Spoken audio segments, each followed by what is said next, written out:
ಬೆಳಗ್ಗೆ ಎದ್ದ ತಕ್ಷಣ ಇರೋ ಫ್ರೆಶ್ ಮೂಡಲ್ಲಿ ಹನುಮಾನ್ ಚಾಲೀಸ ಕೇಳಿದ್ರೆ ತುಂಬಾನೇ ಡೇ ಫುಲ್ಲು ಒಂಥರ ಆಕ್ಟಿವ್ ಅಲ್ಲಿ ಇರ್ಬೋದು. All welcome back to my mini vlog. ಇದು ಥರ್ಸ್ಡೇ ಮಿನಿ ವ್ಲಾಗ್ ಆಗಿರುತ್ತೆ. ನಮ್ಮ ಮನೆಯಲ್ಲಿ ನಾನು ಎದ್ದು ಫ್ರೆಶನ್ ಅಪ್ ಎಲ್ಲ ಆದಮೇಲೆ ಫಸ್ಟ್ ಮಾಡೋ ಕೆಲಸ ಅಂತಂದ್ರೆ ಹನುಮಾನ್ ಚಾಲೀಸ ಪ್ಲೇ ಮಾಡೋದು. ಸೊ ಹನುಮಾನ್ ಚಾಲೀಸ ಕೇಳ್ಕೊಂಡು ಟಿಫನ್ಗೆ ಸ್ವಲ್ಪ ರೆಡಿ ಮಾಡಿಕೊಂಡು ಟೀ ಬಿಸಿನೀರು ಕಾಫಿ ಎಲ್ಲ ಮಾಡಿಕೊಂಡು ಟೀ ಕಾಫಿ ಎಲ್ಲ ರೆಡಿ ಆದಮೇಲೆ ಮಕ್ಕಳನ್ನ ಮತ್ತೆ ಹಸ್ಬೆಂಡ್ನ ಎಬ್ಬಿಸ್ತೀನಿ. ಅವ್ರಿಗೆಲ್ಲ ಹಾಲು ಕಾಫಿ ಎಲ್ಲ ಕೊಟ್ಮೇಲೆ ನಾನು ಒಂದು ಕಡೆ ಟಿಫನ್ನ ರೆಡಿ ಮಾಡ್ಕೊಳ್ತಾ ಇರ್ತೀನಿ. ಇನ್ನು ಟಿಫನ್ ಎಲ್ಲ ಬಾಕ್ಸ್ ಎಲ್ಲ ಪ್ಯಾಕ್ ಆಗಿ ಮಕ್ಕಳಿಗೆಲ್ಲ ಊಟ ಎಲ್ಲ ತಿನ್ಸಿದ್ಮೇಲೆ ಇನ್ನು ಇವತ್ತಿನ ದಿನಕ್ಕೆ ಏನು ಬೇಕಿರುತ್ತೆ ಅಡುಗೆ ಮೀನ್ಸ್ ಮಧ್ಯಾಹ್ನಕ್ಕೆ ಮತ್ತೆ ರಾತ್ರಿಗೆ ಕೂಡ ಬೆಳಗ್ಗೆನೆ ಅಡುಗೆ ಮಾಡ್ಬಿಡ್ತೀನಿ. ನನ್ನ ಆಲ್ಮೋಸ್ಟ್ 90% ಕೆಲಸ ಎಲ್ಲ ಬೆಳಗ್ಗೆನೆ ಮುಗ್ದಿರುತ್ತೆ. ಬಿಕಾಸ್ ನಾನು ಕೂಡ ಶಾಪ್ಗೆ ಹೋಗಿ ಬರೋದು ತುಂಬಾ ಲೇಟ್ ಆಗುತ್ತೆ ಕೆಲವೊಮ್ಮೆ ಅಂತೂ.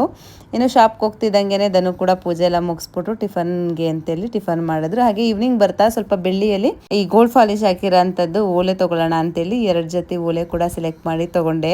ಇವಾಗಂತೂ ಬೆಳ್ಳಿ ಕೂಡ ತುಂಬಾನೇ ರೇಟ್ ಆಗಿದೆ. ಇನ್ನು ಮಕ್ಕಳಿಗೆ ಈವ್ನಿಂಗ್ ಅಲ್ಲಿ ಹಾಫ್ ಬಾಯ್ಲ್ ಮಾಡಿಕೊಟ್ಟು ಊಟ ಕೂಡ ಮುಗಿಸ್ಕೊಟ್ಟೆ.